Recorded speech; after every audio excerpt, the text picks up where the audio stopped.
Naam, karibu sana mwanamichezo, tuweze kuzungumza mambo mbalimbali yanayokuwa yakihusiana na michezo na burudani. Kipaza kiko sehemu salama kabisa chini ya Kaisedo wa Bongo.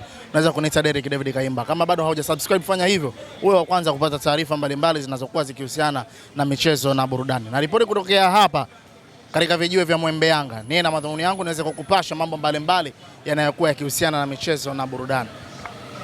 Mwarabu uko poa?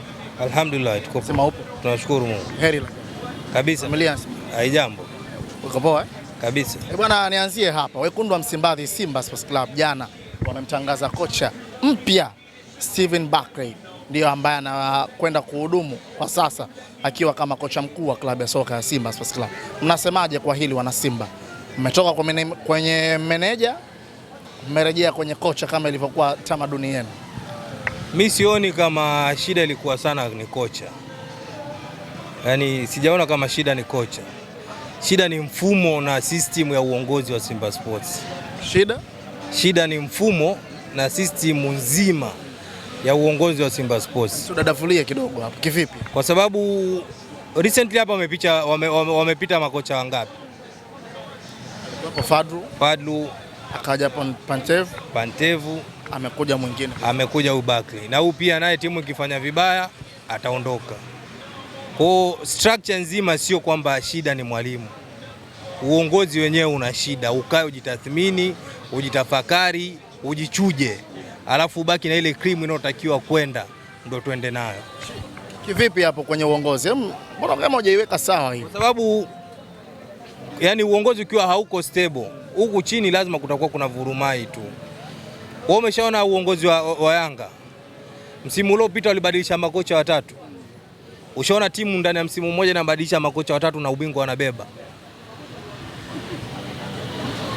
Yaani ndani ya msimu mmoja Yanga walibadilisha makocha watatu na bado ndo akabeba.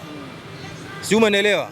Kwa hiyo shida sio kocha, yaani shida sio mwalimu.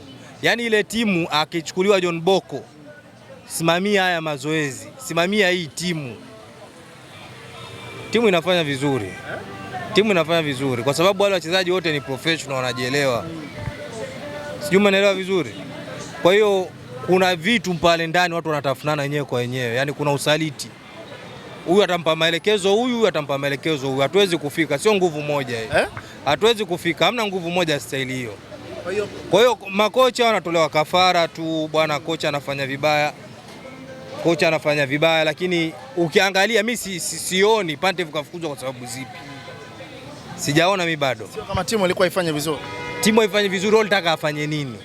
Yaani kama Mpanzo anamchukua hadi goalkeeper, yeye na Nyavu anapasia nje. Walitaka kocha afanye nini?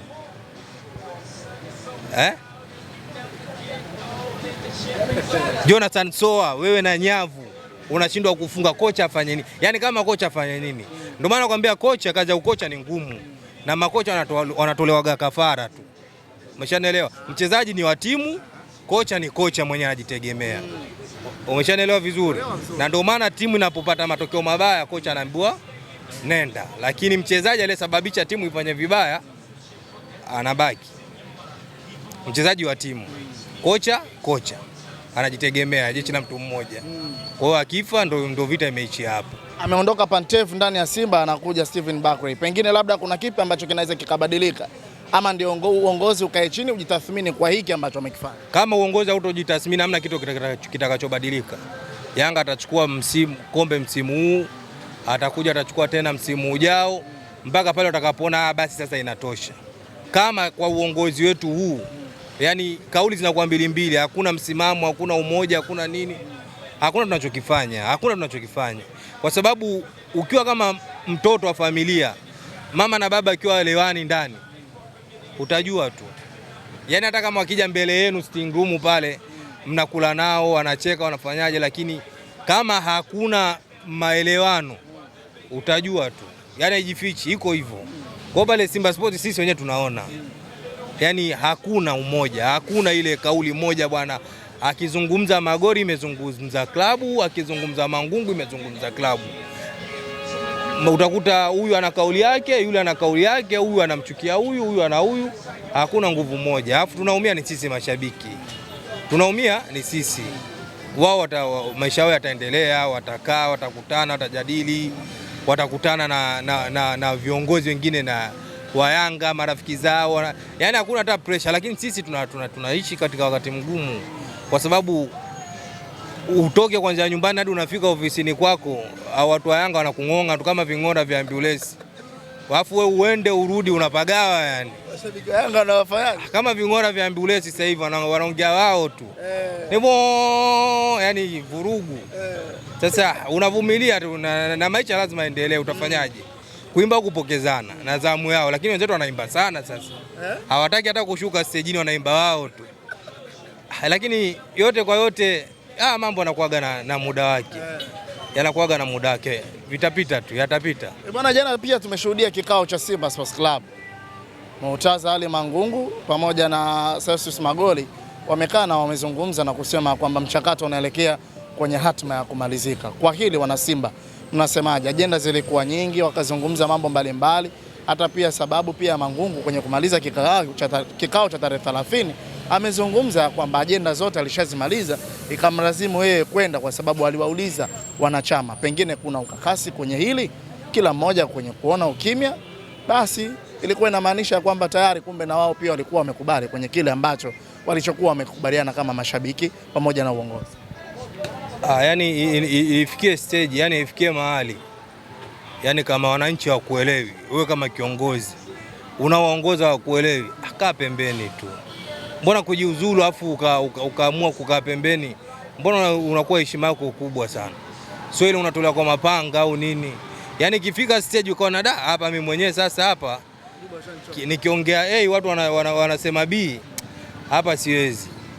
Unatoa tu sababu bwana na matatizo ya kifamilia au kutokana na majukumu yangu mengi hivi na hivi. Yani kwa heshima tu, ile heshima bado unaendelea kuwa nayo, lakini ukiwa unang'ang'ania ile ng'ang'anga na viongozi wengi wa Bongolendi, ukiachilia Bongolendi hii Afrika hii, wanapenda sana madaraka, wanauchu sana na madaraka. Ndio maana utakuta serikali inapinduliwa, unakuta unafanyaje, watu hawataki kugawana ile keki ya taifa, kila mmoja ale, kila mmoja achangie kile alichokuwa nacho. Yeye anajiona anajua sana, yeye ndo kaweza sana. Yani ifike stage ukijiona wananchi hawakuelewi, pita kushoto, kaa pembeni, wengine waendeleze gurudumu.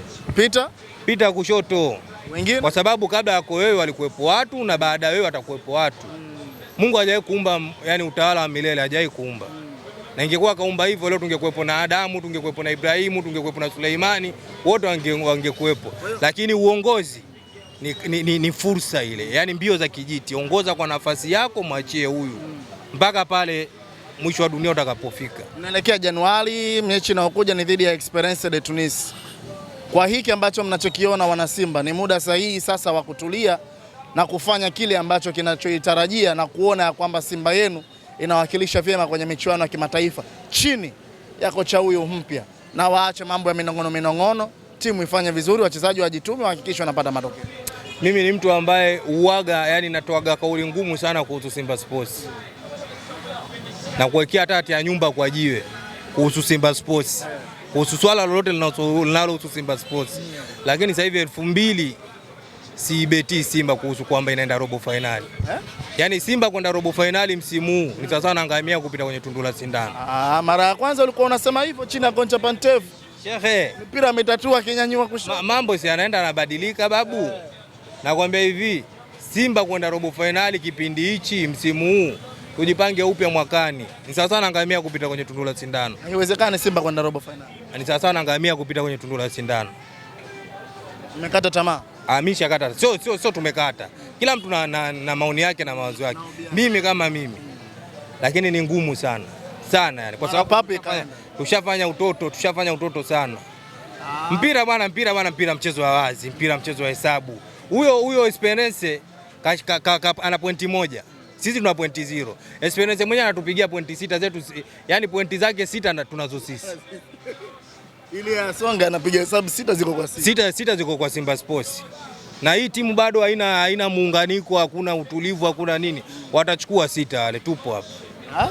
Watachukua 6. Neno lako la mwisho kwa mashabiki wa Simba, unawaambia nini baada ya ujio kocha kuja, viongozi pamoja na kuelekea kwenye michuano ya kimataifa?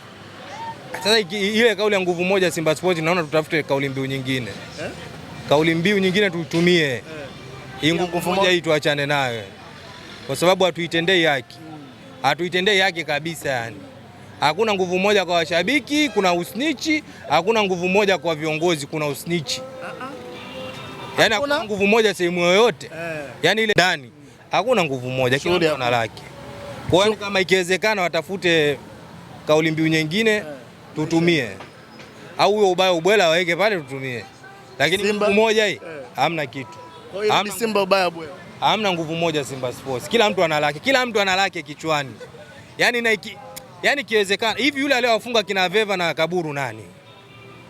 Nataka kujua yule aliyowafunga kina Veva na Kaburu ni nani? Na nani alichokonoa hadi wale wakaenda jela? Nakwambia akitokea tena akija Simba Sports kuna watu wanaenda jela hapa. Yani akija hapa Simba Sports pa bwana, fanya uchunguzi, fanya tathmini yako, tunyoshee maelezo, kuna watu wanaenda nyuma nondo pa. Yani mambo ya watu wawili tu, faida za watu wawili watatu, wanaumia watu kibao. Wewe fikiria Simba Sports na mashabiki Tanzania wangapi? Hasa mtu mmoja au wawili wanasababisha kero kwa watu wote. Nakwambia yule aliyemfunga Aveva, alisababisha Aveva akaenda ndani na Kaburu, arudishwe tena pale afanye uchunguzi. Nakwambia kuna watu wanaenda nyuma nondo pale. Shukrani sana. Karibu tena.